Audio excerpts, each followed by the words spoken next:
Hello, everyone. Thank you so much for joining us for this webinar. I'm Stacy Grow. I am the Marketing Director here at the Law Offices of Daniel Hunt.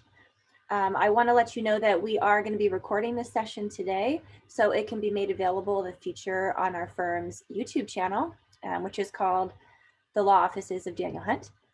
We currently have over 30 informational videos on there if you're interested in checking out some of those videos.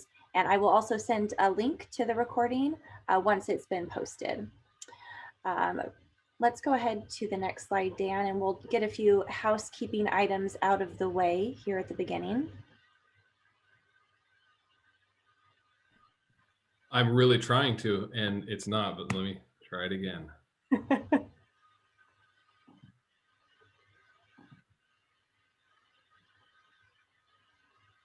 Hold on. Try it again. Okay.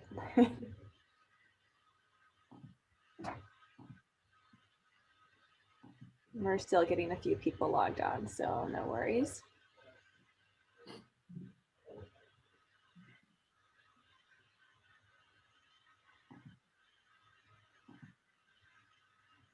It doesn't want to move, Stacy. It doesn't want to move. Okay. Okay. Well, that's okay. I have notes, so we're just going to go forward with those. So first, a few things about Zoom mechanics. If you're on a computer, you can move your mouse down to the bottom of the screen. And there you will see on the bottom left the audio if you need to adjust your settings for that. You're also going to see a Q&A box, and that's where you can type your questions for each speaker who will be doing a Q&A session at the end of their segment. And there's also a chat box if you need to communicate with me, the host, or any of the panelists directly. So today's presentation is going to be divided into 3 segments. We're going to be talking about how to prepare for death, for finances, for funeral and burial, and for estate planning. Each speaker will take around 15 to 20 minutes, with a few minutes at the end for a Q&A session. And we anticipate wrapping up between 11 and 11:15 today. If you have questions during the webinar, feel free to type them into your Q&A box. And then during that speaker's Q&A session, they're going to try to get to as many of your questions as they can.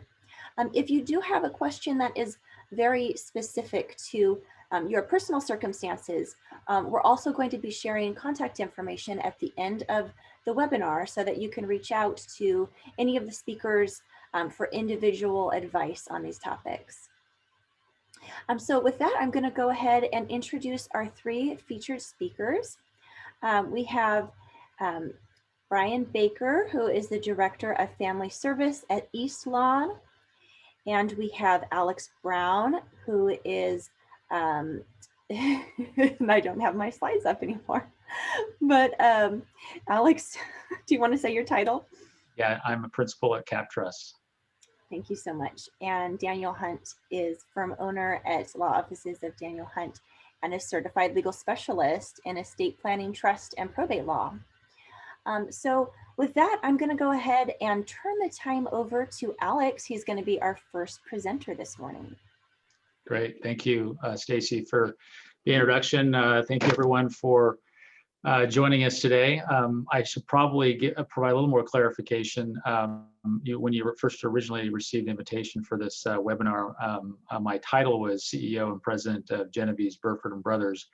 A lot's changed in the last couple of weeks, and actually effective on January 10th, only a few days ago, we entered into merge with another organization called CAPTRUST, and so that's the name that I carry now today. Very excited about this partnership that we have.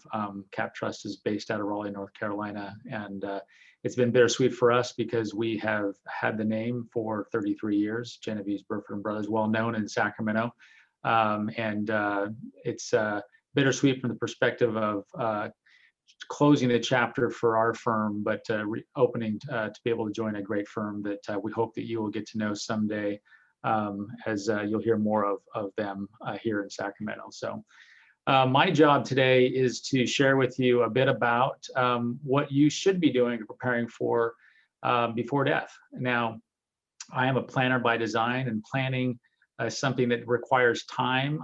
It can't be something done that's just done overnight. And so, the more time you have, the better you're going to be able to be prepared for eventual departure of this life. And so I would recommend that anything I talk about today that you start doing today versus waiting until we get closer to the end. And some of the things I share with you today will probably overlap a little bit with perhaps what Dan's talking about. There is a lot of overlap between the estate planning and on the finance side. One of the things that I've spent time talking with folks, and by the way, I suspect the folks that are here are probably here for their own selves, or perhaps maybe for their families, their parents who are maybe aging, and want to know what they can do to help them to make sure that it's an easy transition for both them and for children. One of the things that I've discovered as I've spent time with folks that are either planning for themselves or planning for their family is that if we can do all that we can to make it easier for them. Hard assets, physical assets are easier, fine, because when you go into the home of our parents or ourselves, we know where things are at, we can find them, we can locate them. Financial assets are just a lot more challenging. And so, my recommendation is make it as easy as possible for your children, or ask your parents to do the same thing for you. It really shouldn't be a game of hide and seek where you have to figure out where things are at. And frankly, even those that with the greatest intentions have tried to gather assets together and make it really clear for their children, there's always something that gets left off and creates a challenge and a burden to children.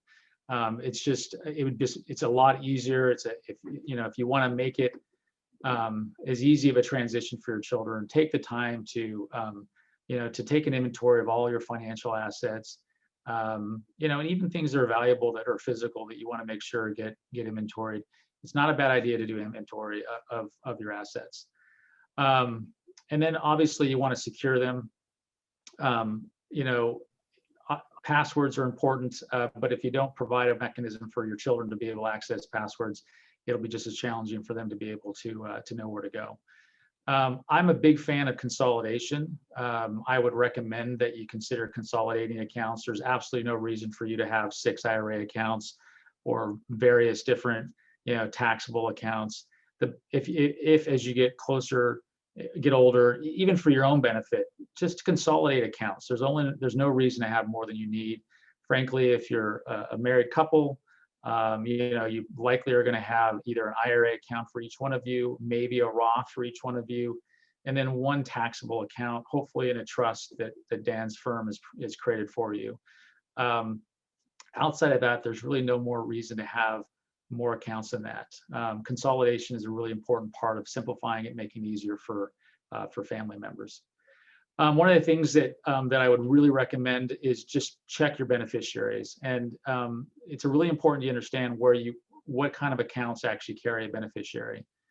So keep in mind that all retirement accounts, all insurance policies, both life and annuity policies, all carry a beneficiary designation. It is what drives what happens when you're no longer here. So I would encourage you to make sure that you check that. If you haven't looked at it recently, make sure that it reflects what your desires are.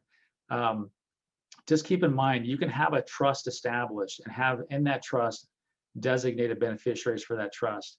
But at the end of the day, anything that has, like I said, retirement accounts, life insurance, annuity, those are all beneficiary driven. You have to have a beneficiary designated in there. So I would encourage you to look at that. It's something you should be looking at regularly, but certainly make sure that it's updated. If you happen to include the trust as a beneficiary in any one of these types of accounts, make sure that the beneficiary is up to date. If you amend your trust, make sure that you also update the beneficiaries to reflect the amendment of that trust. Otherwise, the custodians, who are the ones responsible for determining where these assets go when you're no longer here, will go based on how it's designated in the beneficiary form. And so we want to make sure that's most up-to-date amended trust language in the beneficiary forms. For those of you that have 401k plans, I mean, obviously, if you're retired, you likely is you've already rolled those assets out into an IRA account. But if perhaps you still do have a 401k plan, 401k plans as well carry a beneficiary designation.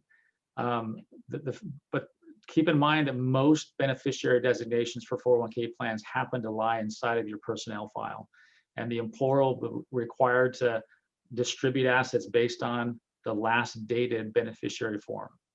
So you could have, 10 beneficiary forms that have existed in your personnel file.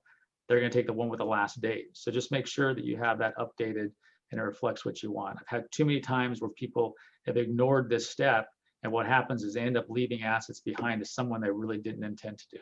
So updating beneficiary forms, very important. And I do want to emphasize that that the beneficiary forms does supersede a trust. So even though you might go through the energy of putting together a trust and establishing a trust with beneficiaries, remember that the beneficiary designation trumps a trust. So make sure you remember that. So one of the things that we like to focus on when we work with clients is also trying to benefit them from taxes. Obviously, when we talk about return on investment, which is what I do, returns generally are after tax number. And so we not only focus on the investment side, but we also focus on how can we make sure that those assets get to you in the most tax efficient way. And these are things that are hard to do sort of on your deathbed. So again, I recommend that you start thinking about these things beforehand. One of the things that I want to remind folks of is that because of the Secure Act that was passed, the required minimum distributions, this idea that I have to take required distributions from my IRA account, it used to be 70 and a half, now it's 72 years old. There's some rules that change with that. And what happens is when there's someone passes away before the Secure Act, your heirs could effectively inherit those assets, and they could effectively stretch out the distribution of those assets over the remainder of their life using a similar table called an RMD table.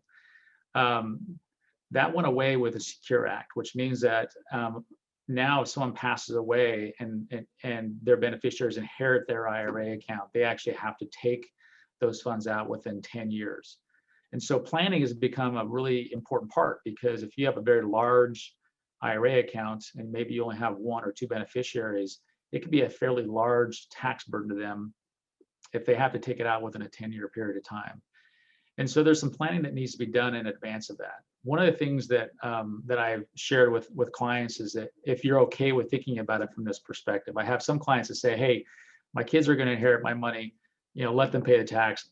I'm giving them money, so I'm not going to be overly concerned about it. But if you're really, really concerned about the idea of not giving the government any more tax revenue than they deserve, then doing some tax planning well in advance might make sense. It might make sense for you to take more out of your retirement account during your life if your tax rates happen to be lower than the tax rates of your children. So for example, if you're retired now and you have fairly small amount of income, let's say, for example, you're just living on Social Security and maybe, taking just some distributions from your retirement accounts, but your income levels are pretty modest, but you have two children, one's a doctor, one's an attorney, and they're very high tax brackets.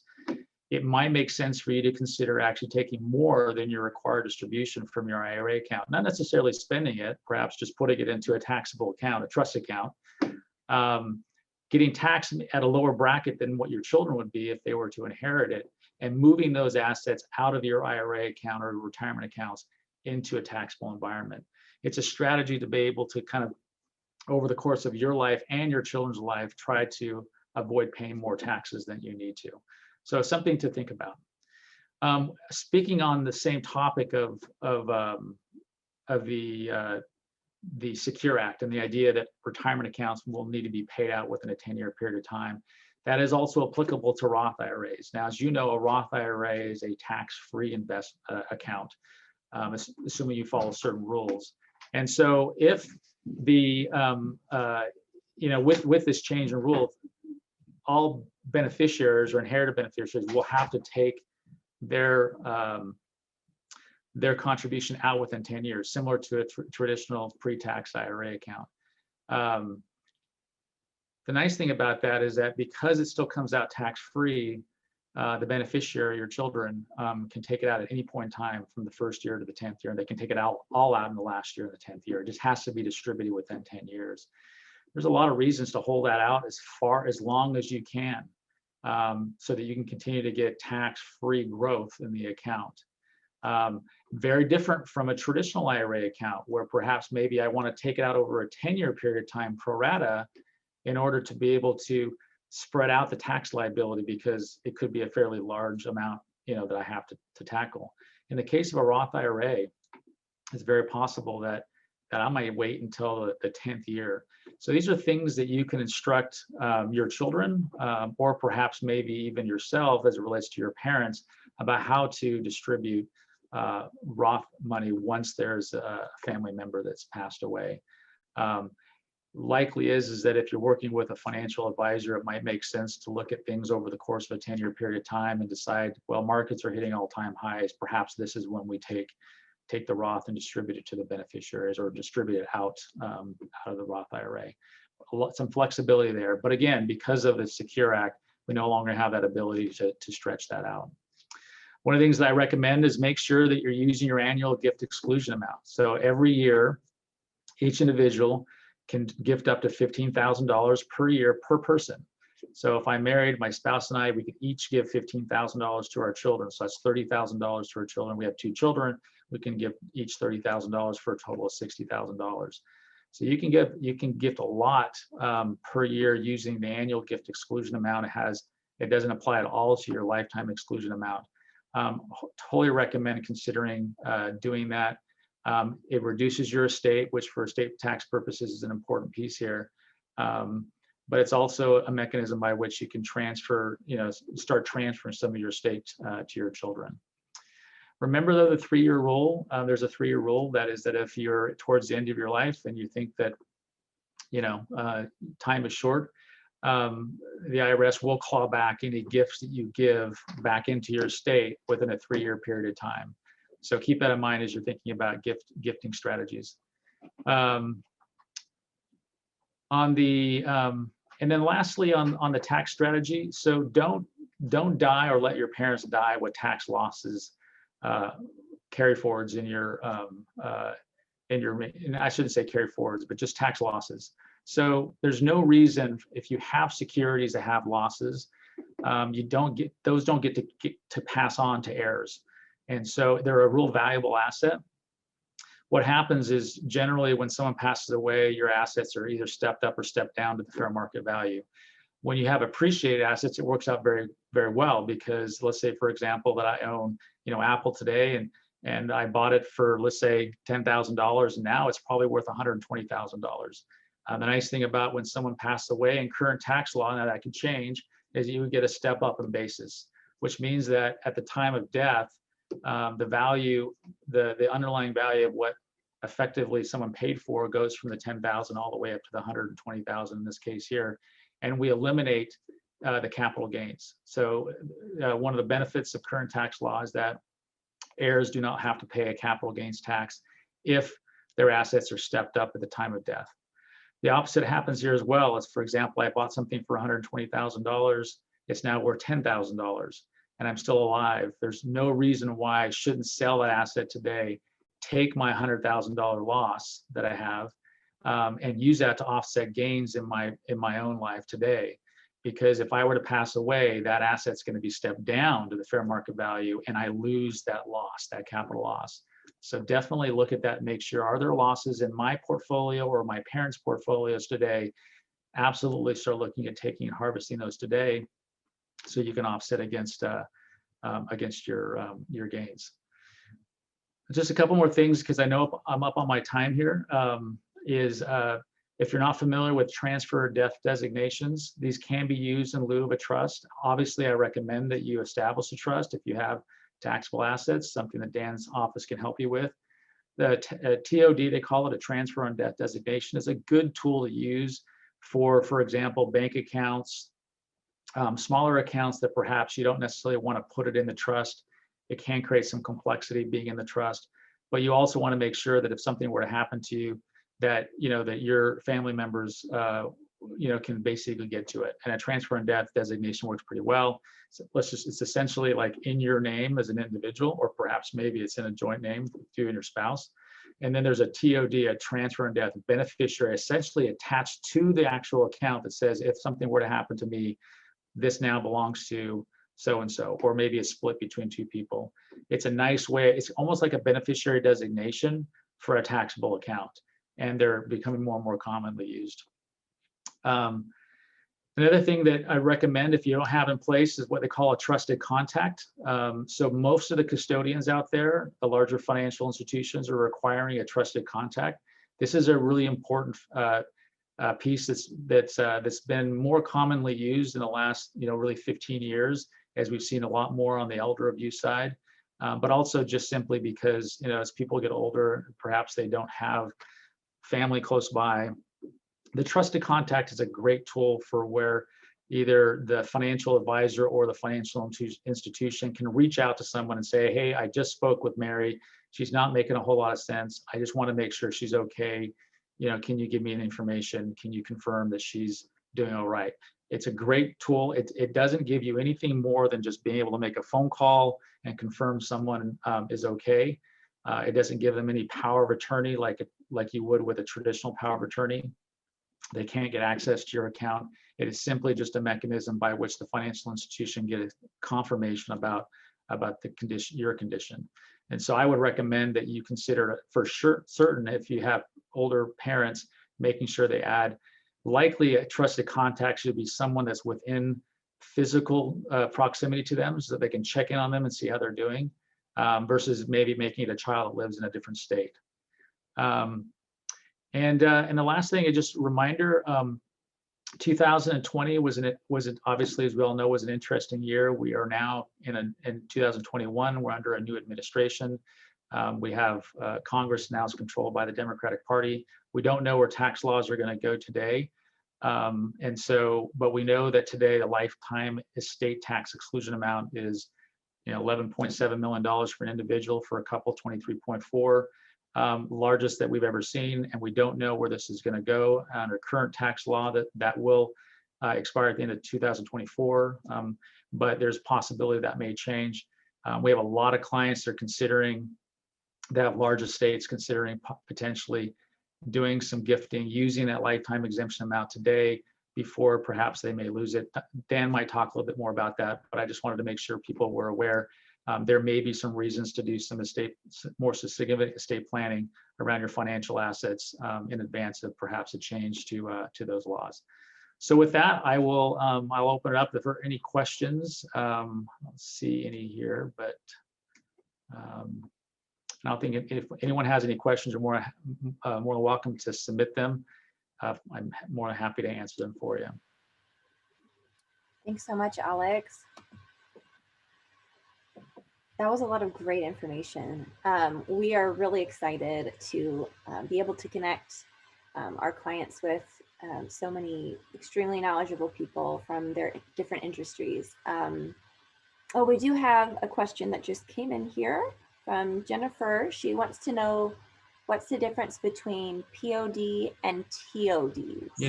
I'm trying to think of what I've not heard that term POD.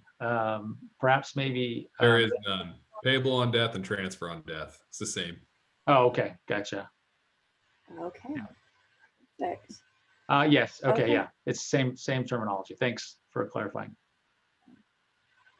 Okay. Any other questions? We'll just, if not, we will go ahead and excuse Alex and ask Brian to come back and turn his camera back on, and we're going to go ahead and turn the time over to Brian Baker from East Lawn. Okay, thank you. Got a lot to cover, so let's just go ahead and start.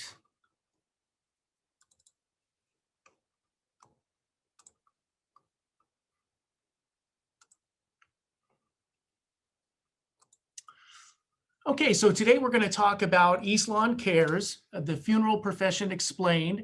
It's a human thing, choices you need to make. Why plan ahead for any of this? We're going to go over some helpful information, getting to know East Lawn, remote options in these COVID times, some differentiators, and then your next steps. So East Lawn Cares, this basically is just everybody's kind of thinking, what is the cemetery and funeral industry doing during this time?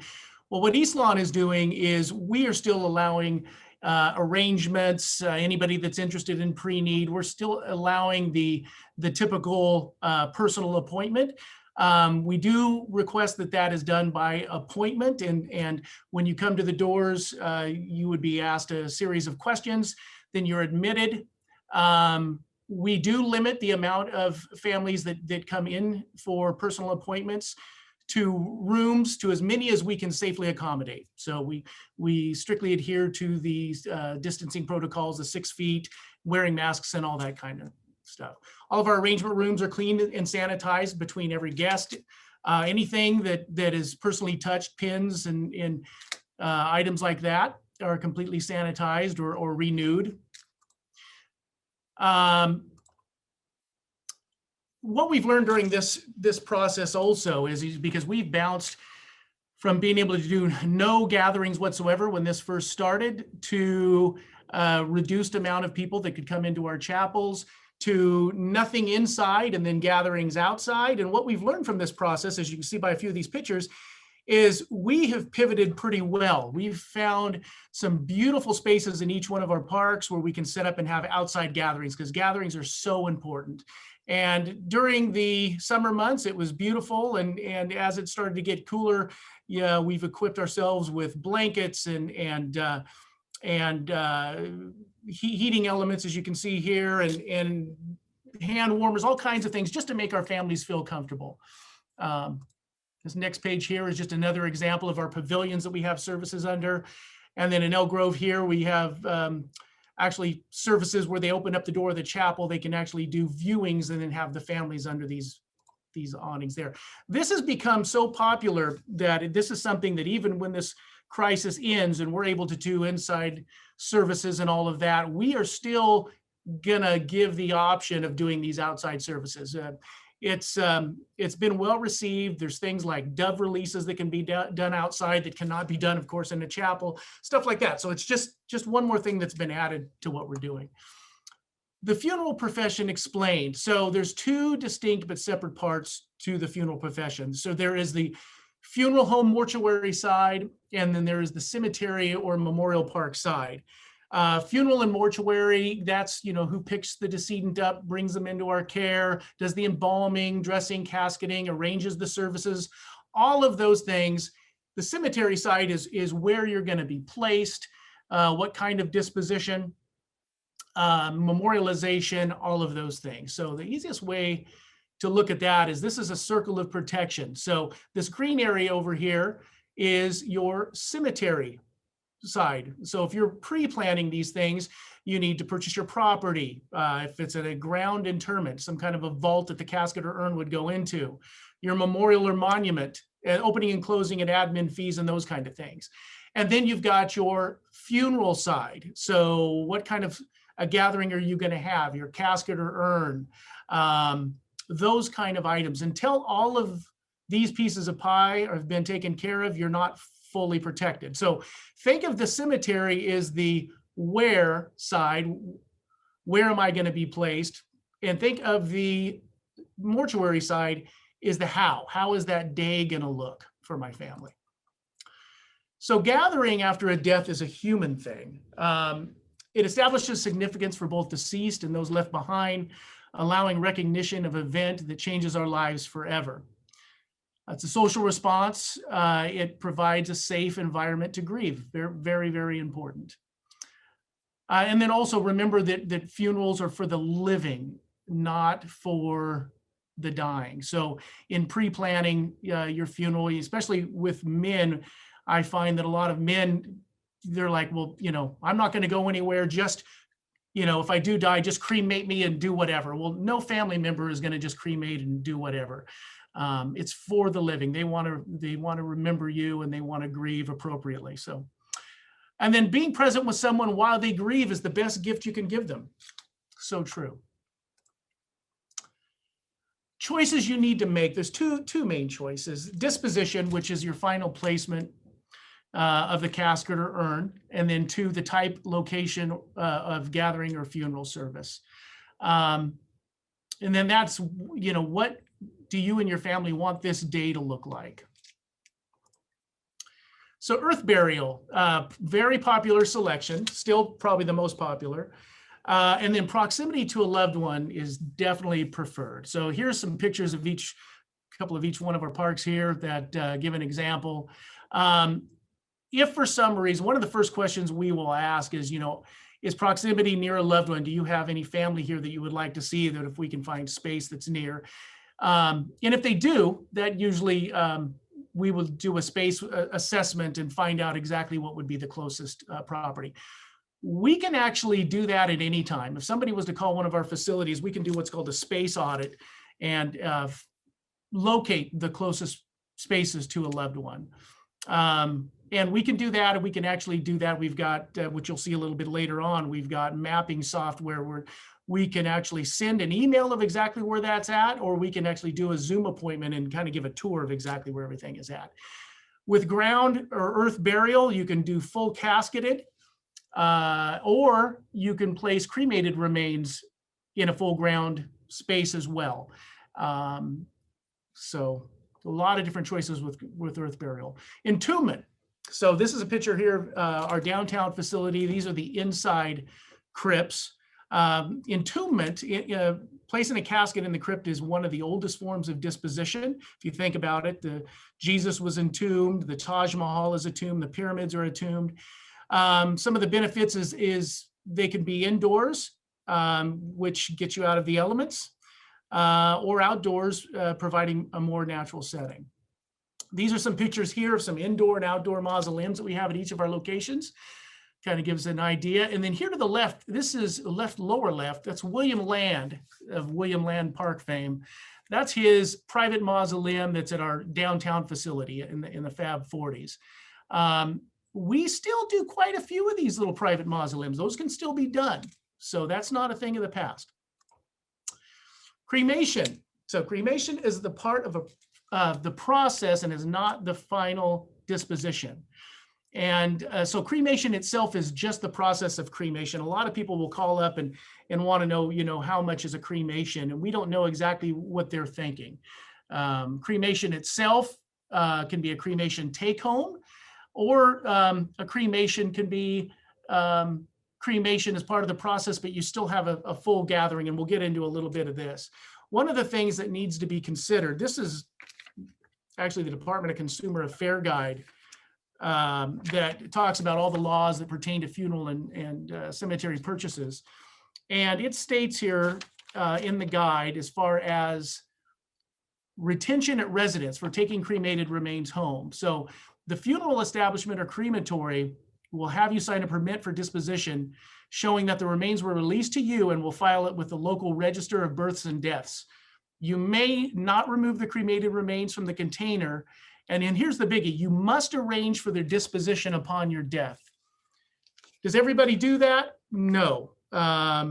It's something that needs to be done. And what they're talking about disposition is before your death, you have two choices. You can either file for another permit and hand that set of cremains or your loved one over to whoever you're giving them to, but a permit needs to be filed, or you can find a space at one of our cemeteries or another cemetery where we can place those remains for eternity.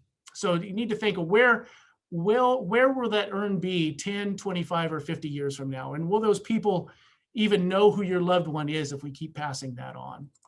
So we have a lot of different cremation choices. To the left here, this is a pedestal. And so a couple different urns can be placed in here, and there can be a different top. We've got glass front niches were extremely popular at each one of our locations. Those are in the buildings.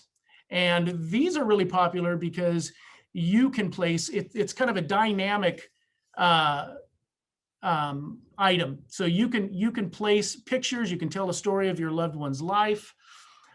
We do open these up twice a year at no charge for family. So if you find a picture of mom and dad that you thought you'd lost forever and you want to place that in there, you just contact us and we'll set that date and time up for you to come and do that. So a lot of people like the opportunity to be able to just change those things and honor their loved ones in that way.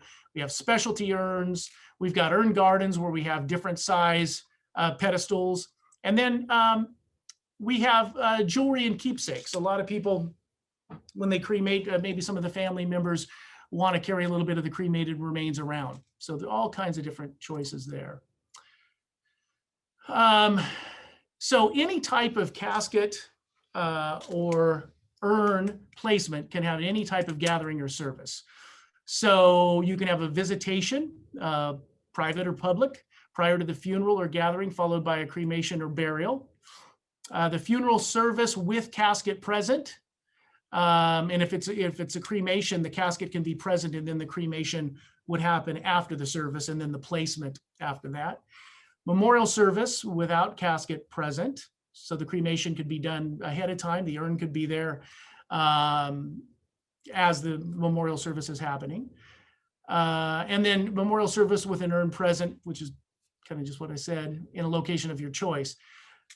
Gathering at cemetery, graveside, cryptside, or niche-side service. And of course, now we're doing all of our gatherings outside, which is another choice as well. Many different options. Again, there is a wide variety of options for gatherings. So your church, our funeral home chapel, at the burial site, our outside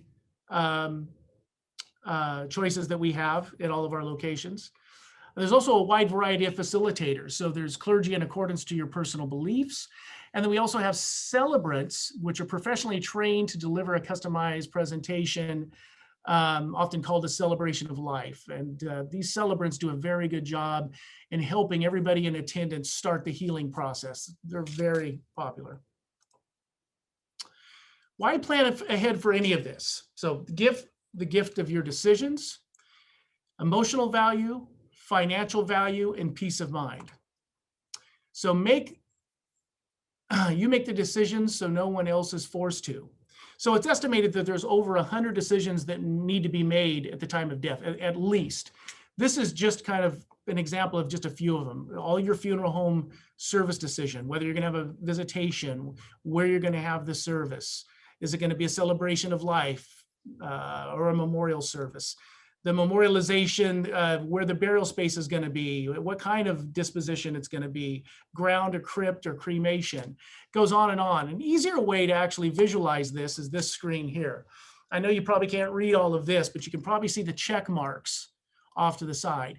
Everything that has a check mark next to it is items that you can take care of if you pre-plan ahead of time. So basically, if everything is pre-planned ahead of time, not only do we take care of all of the paperwork and the funding side of it, but we also do all the paperwork that typically the family would have to do at the time of death. So we sign the paperwork and have you self-authorize the paperwork that allows us to pick you up and bring you into our care. The embalming authorizations, stuff like that. So basically we get everything done. So the only thing that really needs to be done is once the death has occurred, that we are contacted 24/7. Once we have you or your loved one in our care, we're able to call the family because we document who's the number one person to call, who's the number two person to call. We'll let them know that we've got mom or dad in our care. What time would you like to come in? Mom has already planned everything. All we need you to do is bring some clothes, and we're going to talk about dates and those kind of things. And that's the way that it should be done. Emotional and financial value. At the time of death, payment is due in full. So by arranging ahead, there's no unexpected financial burden. So in the cemetery and funeral industry, no matter where you go, the price doubles about every 10 years consistently. So by pre-planning these things, you can lock in what today's rates are. Pre-arranging allows you to pay over time and guarantees today's costs. On the cemetery side, East Lawn has, with as little as 10% down, you can actually pay interest-free for up to 6 years. So, and it does freeze what today's costs are. Planning together helps to eliminate emotional overspending. See this a lot. I see this in arrangements with families where mom and dad didn't really plan anything, or they might not have even had the discussion about what their wishes were. And I'll see the children, they'll spend money that they shouldn't have to, or money that they don't even have, just to show their love. So this is a way to keep them from doing that and emotional overspending. And then children commonly say it's one of the nicest things mom and dad did for us. They don't say that now too much, but when we sit at the table with them and everything's been arranged, and they do acknowledge that this is something that I'm so happy that mom and dad did. Peace of mind means you arrange what you think is best. So doing this ahead of time, if you envision having people in Hawaiian shirts, you can plan it. If you envision having a dove release, you can plan it. Balloon releases, military, what have you. Helpful information. You can authorize self-consent your own burial and cremation. Once you do and fund it, no one can change it. And I wish I would have known this. Growing up, my mom had very specific wishes about, when she passed away. She did not want, well, I'll just go ahead and say, she did not want to be embalmed. And she would consistently remind us kids that, do not let them do this. And if she would have known that she could have pre-planned this and it could not be changed, it would have given her many years of peace of mind. If you do not provide your own consent prior to your death, your next of kin must. And then California cemeteries and funeral homes are licensed and inspected without notice by the Department of Consumer Affairs. Other helpful information is embalming, and this is really important, is not required by law except in certain situations, such as public viewing or travel out of the state or country. A lot of people think that embalming is something that they have to have, and it's just not true. Cremation can take up to 2 to 3 weeks when it's performed by a firm that does not own their own crematory, oftentimes requiring the transportation to a different city or county. East Lawn, we own our own crematory. Not only that, the oldest one in Sacramento, I think 1910, we've been cremating. We've had a crematory at our downtown location. And then by law, in case you're wondering, only one person can be cremated at a time. A little bit about East Lawn. So East Lawn is family owned, locally managed, and we're committed to community outreach. One of the pictures here is the Fab 40s 5K run walk. This is the third Saturday of every July of every year, and this is for the Alzheimer's Association. So this last year we were not able to do it. We're in the middle of planning this year on exactly how we're going to help out the Alzheimer's Association. East Lawn has 3 cemeteries to serve families. So the one up here on the upper left is Sierra Hills, which is off of Greenback and I-80, 65 acres. Over here to the right is our original East Lawn since 1904. This cemetery, East Lawn, was actually started by Louis Bruner of Bruner's Furniture fame. Not a lot of people know that. And then Elk Grove Memorial Park is our largest park. It's 100 acres, and that's in Elk Grove. And we do have new developments opening at each park. So slow down a little bit. Our biggest development is going to be at Sierra Hills, and that's going to be starting here in the next couple months. Each one of our funeral homes is equipped with a reception facility. So to the left, you've got the pictures of actually the chapel, and to the right, the reception facility at the certain location. So Elk Grove, our Greenback facility, 99 in Fruit Ridge Road, which is our only standalone mortuary location, and then our East Sacramento location. And that makes it really nice too, because if you're going to have the service at East Lawn, the committal at the graveside, it just makes it really nice to be able to gather at the reception hall and either have the food catered in or potluck. East Lawn is proud to serve veterans. So with veterans, East Lawn, it's near and dear to our hearts. So with the National Cemetery in Dixon being the closest one, we do not look at Dixon being competition. We want veterans to maximize their VA benefits and their burial benefits. So we want to help them along the way. So we're able to actually meet with veterans. We do have some veterans discounts. which you can contact me later and we can go over. But we arrange to discuss what the National Cemetery burial benefits are and what the differences between the National Cemetery and a cemetery like East Lawn. If you do choose to move forward, we actually will keep your DD 214 on file and have all of the instructions that we need to go ahead and secure everything at the National Cemetery. We also arrange military honors, VA markers, flag presentations, pretty much everything. Remote options. So during this COVID crisis, we were in the middle of digitizing all of our cemeteries, and we still are. Some of the mapping software portion of digitizing the cemeteries allow us to actually go on to Zoom and give a little bit of a tour of each one of the parks. So I'm going to attempt here to give a quick little demonstration.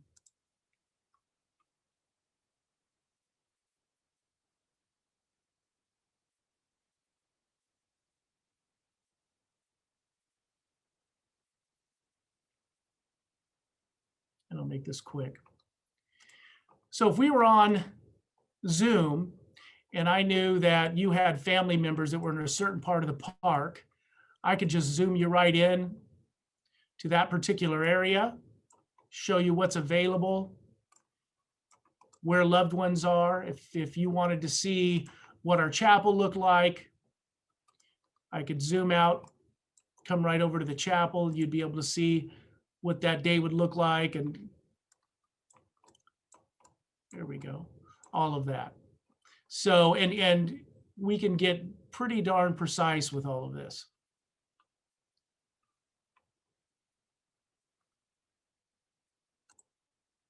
Oops.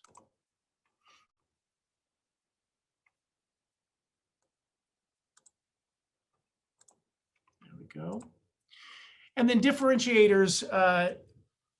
So when it's all said and done, what makes East Lawn different is our availability is 24/7, 365, and you will speak to a live person on the phone.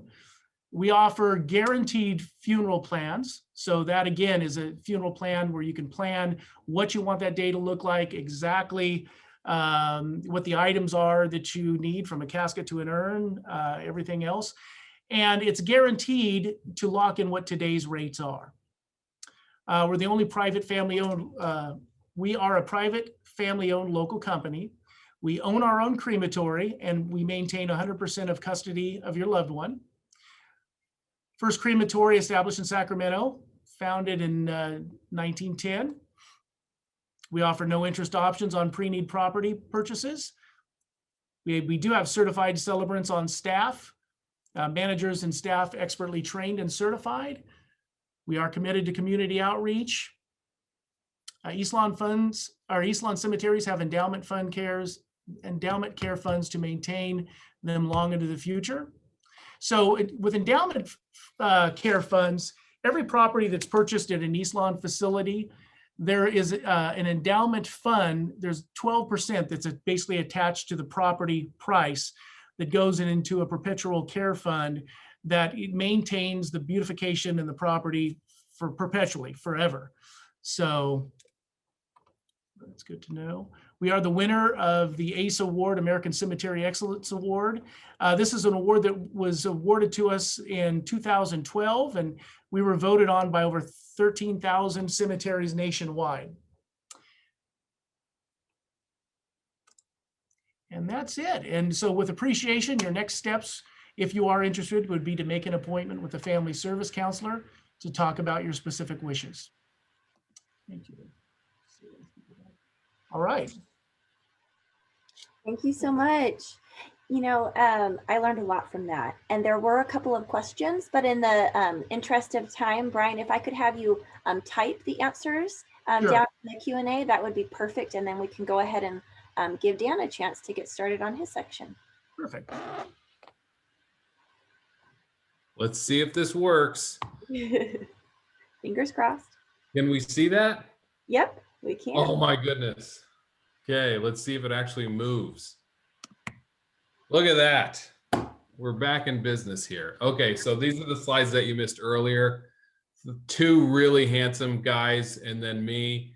And all right, now we're going to start. Thank you, Alex and Brian. Alex, I don't even know if you're still there. Alex, so smart. Still here. He is still there. There was a question that came in on yours as well, I think, because it was do bonds and CDs. Alex, maybe I'll let Alex take some time. Do bonds and CDs, do those need to have a beneficiary designation? I think that was I know. I appreciate that. I did respond, but I'll just verbally respond. They do not require a beneficiary designation. They're very similar to a checking and a savings account. You can put a CD in a bond inside of an IRA, and if it's inside of an IRA, then it'll have a beneficiary designation. But if it's just held individually, then it'll be held individually. And the same rules apply. I said if you want to create a TOD designation, you can do that, or you can put it inside of a trust. So you have all the same options, but they're not by design. Do they have beneficiary designations? Very good. So either do a TOD or set up a trust, but don't let it just sit there without a TOD or without a trust, because then you can end up in probate if it's over the $166,250 mark. Yep. All right. So thank you, Alex. Love listening to Alex. So smart. Loved listening to Brian. Alex and I, we kind of practice in the same area when it comes to assets and transferring things and how to take care of them. Brian and I do not. So learned a ton from Brian today. Very glad to hear that they only cremate one at a time. That's good to know, that they don't stack them 2 or 3 high and then just kind of grab a handful of ashes and tell the family, here you go. I was also excited to learn, because I've told my wife that the slide that you had where they make them into jewelry, that is what my plan is that my wife can wear me as like a necklace or something after I'm gone. All right, now let's get to the estate planning portion of today's chat. So in the little time that we have, so I'm going to go through this. Please put your questions down in the Q&A box so that we can get to those, because I am going to go a little quick, so there might be some questions here. First of all, documents that everybody needs, and that is 18 and over. You can't sign, it's good to know that you can't be signing wills when you're a minor, because minors cannot, they don't have the capacity to contract by law. So this is for everybody over the age of 18. First one is your last will and testament. What is it? Obviously, your last will and testament controls the disposition of your assets when you pass away that are part of your estate. Where to get one, and also, of course, names who's going to be in charge of that. So it's the 2 main things are saying, okay, here's my administrator who's going to administer my estate or executor under will, and here's what I want to have happen with the assets of my estate. Okay, that's what the will does. Now, where do you get one? You can get one almost anywhere. California law allows these to be holographic, of course, meaning you can literally just write it down with your own handwriting, write it down, say, I, Dan, declare this to be my last will and testament. I want everything in my estate to go to my wife, Janae. I want her to be the executor, sign and date it. Okay, is that a legal valid will? Yes, it absolutely is. That's called a holographic one because I wrote it down. Does it need to be witnessed? No, it does not. So that's also interesting. A lot of times people think that a will has to be witnessed by 2 people. It does not if it's in your own handwriting. If it's typed up and then you just sign it at the bottom, then it does have to be witnessed by 2 folks. So that's something to remember. As I was mentioning where to get one, you can get one almost anywhere. You can write it up. But what do I recommend? Obviously, you're talking to a lawyer. I recommend you use a lawyer to have you or your loved ones set up their will, because that's going to ensure that it not be found as invalid because they had it typed up, but they didn't have it witnessed. And now all of a sudden, well, that's not a valid will. Or they wrote it out, but they by themselves, and that's fine that they didn't have witnesses, but the terms that they used were all wonky. And so now we don't know what in the world they meant by it. So that's the first document that everybody needs, 18 over, prior to their death, is the will. Okay. Next one, number 2, advanced healthcare directive or a medical power of attorney. So what does that do? That document is, it appoints somebody as an agent and says, okay, if I can't make medical decisions for myself, then here's the agent who can.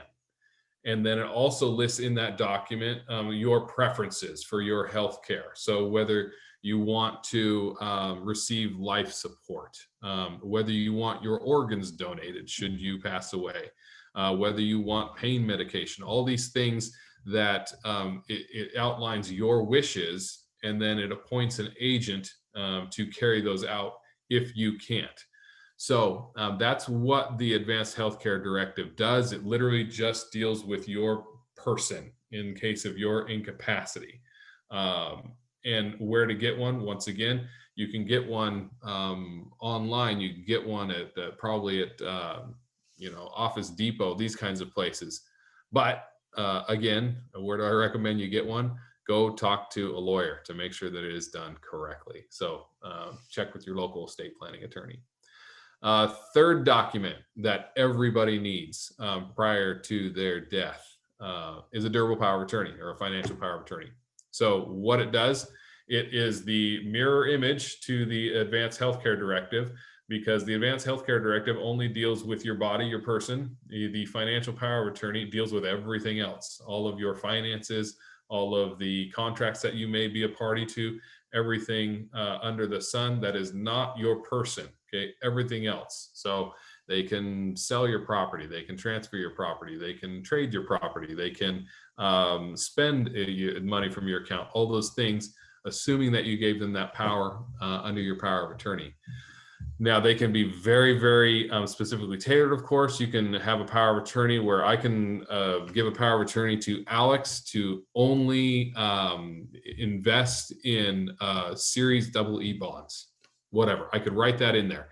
And then Alex can take that very specific power of attorney and he could go buy some Series EE bonds for me. As soon as he went and tried to buy some, stock in a company, then he would not have that legal power, and I would go and sue Alex and then sue him for damages for whatever money he took and bought with stocks. So they can be very, very specific, but also they can be very, very general power of attorney that just says, you mark the little box there that says everything that's listed here, they can do it.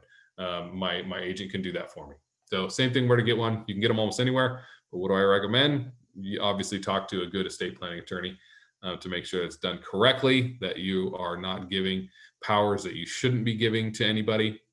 But those are the three, when this seminar specifically talking about preparing for death, those are the three that everybody needs: will, advanced directive, power of attorney. Okay. Now, there are some other things that would probably be a good idea depending on the assets that you have. And those we can talk about right now, where we're talking about trusts. Alex had mentioned these, that might be a good idea to put assets in those. First of all, revocable living trust, that's what 9 times out of 10, if you own a home or you've got assets over 166,000 and change, then a revocable living trust is going to be part of your plan to prepare for your passing or your incapacity. Most of you probably already have a revocable living trust. That's why you're here. But for those of you who don't, or if you maybe invited your sons or daughter to come listen to this, revocable living trust, essentially it's a contract that just says, I'm putting assets into this trust and I'm going to manage them while I'm alive and have capacity. But if I lose capacity or at my death, then here's who's going to manage them next. They're called a successor trustee. And here's the terms of the contract that say what to do with these assets if I'm incapacitated. It's as simple as that. It's under contract law. It just says, here's what has happened if I die, give them to these people under these circumstances. Now, that's a revocable living trust, meaning you can totally change it whenever you want, assuming you have capacity. You can revoke it. That's why it's called revocable. Whereas there's other types of trusts which are irrevocable. So a couple of these, we'll zip right through these real quick. A special needs trust, that is set up, that's an estate planning tool where if you have some loved ones, maybe some children who are receiving a government subsidy, something like Medi-Cal or Social Security disability, where it is based on the assets that they have, that they don't have more than a certain threshold level, typically about $2,000. Otherwise, they'll lose their Medi-Cal or they'll lose their SSI. A special needs trust is a irrevocable trust where you can put assets in there, and then it takes care of their needs and it doesn't belong to them, so they don't lose their assets. That's a great planning tool to make sure that your children can retain their benefits. Okay. Intentionally defective grantor trust, an IDGIT as we like to call those. This is an irrevocable trust in which the whole purpose of this is to get assets out of your estate, because Alex mentioned earlier also the federal estate tax that's at 11.7. But if I were a betting man, I'm betting that's going to come down somewhere probably in the $5 million range. So it's this kind of trust is able, you take an asset and you're able to take it out of your estate so that it doesn't count towards your $5 million or your $11.7 million. But you still pay the income tax on it, because you don't want to take it out completely and put it into irrevocable trust where you're going to pay trust tax rates on your income taxes, because those are much, much higher. You still want to pay it at the individual rate. So you can take it out and it's out of your estate for federal estate tax purposes, but you still get to pay the taxes on it for income tax, which makes your income tax rates lower. And then also whether you gift it or whether you sell it with a promissory note, that determines whether you have to file a gift tax return. So you can sell these assets into an IDGIT in which you take back a promissory note. So you get to retain the capital gains tax basis on it, and you also don't have to gift it. And then essentially those promissory note payments, you take those and you pay income on that. But essentially you've got it out of your estate. That's the big part, because then when you pass away, it's not counted against you for federal estate tax purposes. Those are IDGITs. They're great. Life insurance trust. If you have life insurance, this is a way to put the life insurance policy into a trust. And once again, that death benefit isn't counted against your $11.7 million. So it's once again a way to shelter more assets so that you don't pay federal estate taxes. Because the life insurance trust, it's really easy to transfer those, because the face value on a life insurance policy is generally, the cash value is generally zero. And so it's easy to transfer those, and you're not going to pay any type of gift tax putting it into a life insurance trust. So it's a great tool.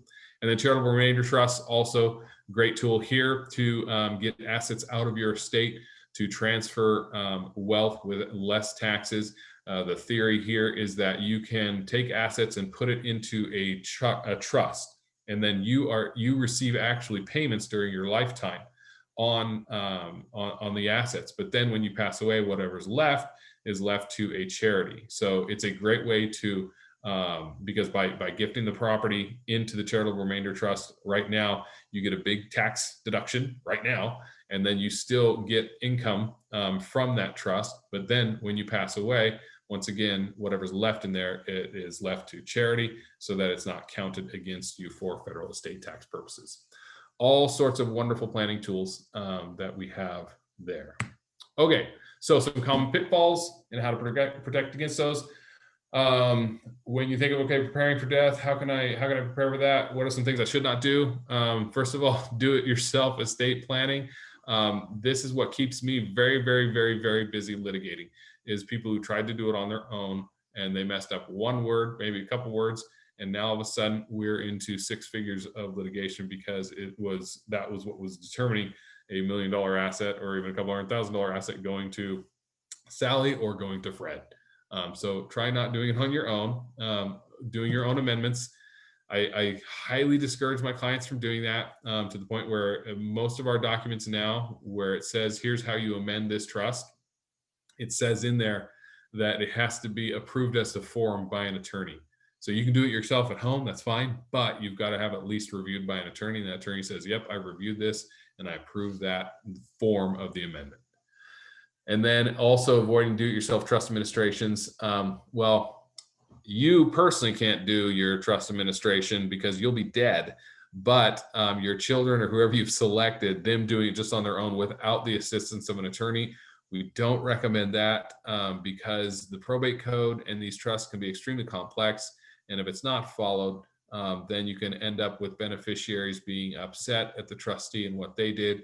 Then that beneficiary goes and hires a lawyer. That lawyer then gets involved. And then once that lawyer gets involved, that's typically when the trustee will go out and run off and get an attorney themselves. And now all of a sudden we've doubled or tripled or quadrupled the cost of a trust administration because somebody just thought, well, I can do this on my own. and a beneficiary thought differently. No, you can't. You've messed up. I don't like your accounting, whatever it may be. Continuing, number 3, ensuring assets are titled correctly to avoid probate and unnecessary taxes. This is super, super, super important. And this is why I tell my clients to come and chat with me or one of the other attorneys at the firm about every 5 years or so, is to make sure that one of the most important things that we do is to make sure that your assets are titled correctly. Okay. And this was going to that question is, okay, what do I do with, these bonds or these CDs? How do I title those? Well, if those bonds or CDs were just in your name, and then you pass away and you didn't have a TOD or POD or not held in trust, and the value of those all together, adding up everything together in your state's more than that 166,000, well, now we're off into probate. And now we get to go spend a year or two winding our way through the court system to get our heirs those assets. So making sure that everything is correctly titled. Any questions on title, you can ask in the chat or Q&A box as to how something should be titled. Then also avoid choosing an inexperienced attorney to create or update your estate plan. That's a really bad idea. Attorneys, like doctors, you don't want to trust your health to a bad doctor, and you don't want to trust your estate planning to a bad lawyer, because just like doctors, good doctors can be great. They can be life-saving. They can, cure your ailments, all that kind of stuff. Same thing with lawyers. Really good lawyers, they're fantastic. I love working with good lawyers when it comes to litigating, when it comes to administering trust, anything like that. Working with bad lawyers is really, really tough. They make things very, very expensive. They make things very, very difficult unnecessarily. And then also carefully selecting your successor trustee. That is really super important. I cannot overemphasize the importance of selecting a good successor trustee, because that's going to make the difference between an efficient, cost-effective administration of your estate and one that is a total hot mess that takes forever and is really, really expensive. So if you have questions, when in doubt, consult with us and we can lead you in the right direction as to who would be a good person to name as your successor trustee. So make sure you don't take that decision lightly. Okay, we're good. We're about 5 minutes. I'm almost timed perfectly here. 5 minutes left to do some Q&As. I'm going to stop sharing for, actually, no, we won't stop sharing. Maybe I will. Yeah, I will during this Q&A. So any questions here for me? I can't tell, Stacy. That looks like that was a question for Brian. Hopefully. I don't see any yet for you. I don't Okay. have any questions yet. We can wait. I'll go back to this. Tiffany wants to know the role of a fiduciary. Okay, so role of a fiduciary. So fiduciary is somebody essentially who's holding assets for someone else. So any successor trustee, unless they're the only beneficiary, is a fiduciary. So I think maybe the question is a professional fiduciary would be somebody who it's their job to administer people's trusts or estates. And their job is to look at what the trust says or what the will says and follow that, and distribute the assets according to the terms of the trust or the will. If it's a non-professional fiduciary, they have the same job. So that's typically a child or a relative or a good friend, where they have the same duty, same responsibility. Nothing changes between professional and non-professional fiduciary. It's just professional because that's what they do for a living. But the requirements are all the same. The law does not differentiate between what your son or daughter has to do and what the professional fiduciary has to do. So it's a very, very important job. And that's why non-professional fiduciaries, it is, I can't recommend strongly enough for them to consult with an attorney after your passing to say, okay, I've been named as a fiduciary here, as the successor trustee or the executor of the estate. What do I do? And to have that attorney who's done it many, many, many, many times and knows the law very well, tell them, here's what you have to do. That's super, super important. Okay, so thank you, Tiffany. Hopefully that answered that. And then I think Stacy I think we're going to turn it back over to you to wrap us up. Okay. All right. So I just wanted to share this last slide here. If you want to continue the conversation, we invite you to reach out to our presenters today. Here on this slide, you will find the email addresses for Brian and Alex.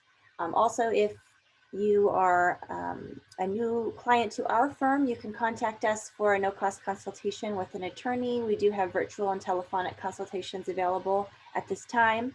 If you are already a client of our firm, we can offer you a 10% discount on the cost of amending your estate plan if you schedule a trust review appointment in the next 3 days. Just be sure to tell the support staff that you attended so that you can get your discount. So we do invite you to continue the conversation. Thank you so much for coming today. I did have a couple people ask if they could get a copy. I will go ahead and email a PDF of the slides for the presentations today to all of you so that you can have them for your reference. So look, and as well as a copy, not a copy, a link to the recording, probably around by tomorrow. So I wanted to thank you all so much for attending this webinar today. It's been a pleasure to connect with all of you. I hope that you found it informative and that you learned something. If there's anything that we can do to assist you, feel free to reach out. All right. Thank you so much, everyone. Thank you, Stacy. Thanks, everybody. Have a good day.